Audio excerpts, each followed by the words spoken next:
Hi guys, so it's been a couple of weeks since we've looked at our QAR strategies. So I've put together another little PowerPoint just to go over what we're working on in class with your children and how you can help them with their reading at night. So last PowerPoint we went over what QAR is. Just to recap, in case you're still unsure, QAR stands for Question Answer Relationship. What does it do? It helps you understand the types of questions that are being asked. It helps work out where to find the information, and it helps comprehend or understand the text that's just been read. So they're strategies that we use in class to help your child better understand what they're learning and what they're reading and be able to answer those questions about the text, which they will have to do for their reading tests and just in reading groups in general. So when we look at QAR, it can be broken up into two simple groups. We've got in the book and in my head type questions. And the questions that come under those headings are right there questions, think and search questions, on my own, and author and me. So the type of questions that we will be working on in class this week are think and search questions. So we're going to use think and search as a strategy this week, and I'll be showing you how you can work on this at home with your children when you are reading. So, what is think and search? Think and search questions are found in the text but require you to gather information from other parts of the texts. So unlike right there questions where you can find it, point to it, and then you can write it down, which is what we use in class, instead of the answer being right there in one sentence, you actually have to look over a few sentences in the text to gather information and put it together.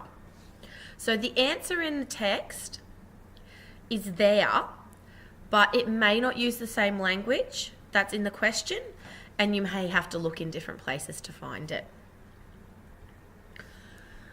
What are some of the question starters that you might be able to use with your children this week? Some of the question starters that you might use for think and search are, how do you know, what happened to, what happened before, how many times, what examples, where did, explain.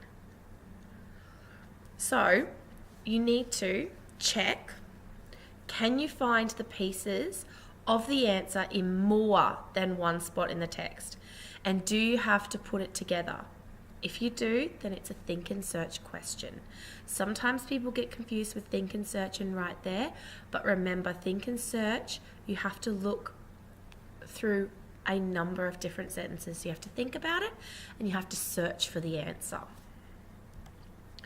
An example that we're going to use today is the twits. So, on Tuesday evening, after Mr. Twit had been up the ladder and smeared the tree with Hug-Tite glue, Hug-Tite, 4 little boys crept into the garden to look at the monkeys. They didn't care about the thistles and stinging nettle, not when there were monkeys to look at. After a while, they got tired of looking at the monkeys, so they explored further into the garden and found the ladder leaning against the big dead tree. Two of the questions, think and search questions that we're going to use are, what did Mr. Twit do before the 4 boys crept into the garden? And who didn't care about the thistles and stinging nettles? So remember, we need to think about it and we need to search for our answer. And we may not be looking directly for the same words that are in our sentence. However, that's what we're going to start with. So we're looking at, what did Mr. Twit do before the 4 boys crept into the garden? So we're going to look for some keywords. So we're going to look for the 4 boys and garden and Mr. Twit. One Tuesday evening after Mr. Twit, so we know we're talking about him, had been up the ladder and smeared the tree with Hug-Tite, 4 little boys crept into the garden to look at the monkeys. The 4 boys, yep, I have that there, 4 little boys, crept is there, into the garden to look at the monkeys. Now, it's not what did the little boys do, They didn't creep into the garden to look at the monkeys. It's what did they do before, which is our keywords. So we then need to go and look back. So it's not in this sentence here, this ending. We need to go back and look up here. One Tuesday evening, after Mr. Twit had been up the ladder and smeared the tree with Hugtide, 4 little boys crept into the garden to look at the monkeys. What did Mr. Twit do before the boys got into the garden? He went up the ladder and smeared the tree with Hugtide. So that is the answer that we will be looking for. The next question, who didn't care about the thistles and stinging nettles? So we're going to keep reading. They didn't care about the thistles and stinging nettles, not when there were monkeys to look at. Well, that question, we're looking for stinging nettles and thistles, and who? So stinging nettles is here, and thistles is here. Who didn't care? They didn't care. That's not a good enough answer. I need to know specific. So if your child was to say they didn't care, I would then prompt them to say, well, who? Give me specifics. So then they would have to go back and think about it and search through the text to find out who didn't care about the stinging nettles. So we can read on and see if it tells us the who. After a while, they got tired of looking at the monkeys, so they explored further into the garden and found the ladder leaning against the big dead tree. Again, it says they. So we're going to have to go back. On Tuesday evening, after Mr. Twit had been up the ladder and smeared the tree with Hugtide, 4 little boys crept into the garden to look at the monkeys. They didn't care about the thistles and the stinging nettles. So the they is actually referring to the 4 little boys. So the answer I would be looking for is 4 little boys. So, as you can see in this example here, I've got the students in the class to highlight the keywords in the sentence, and then we've gone and found or identified those keywords in our text.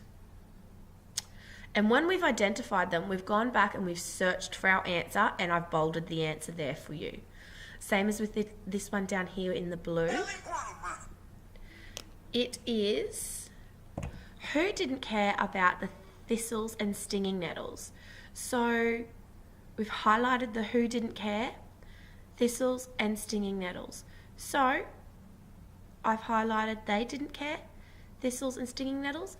And back here I couldn't highlight it blue, so that's why it's bolded again, is the 4 little boys. So I hope that gives you a better understanding of what Think and Search is.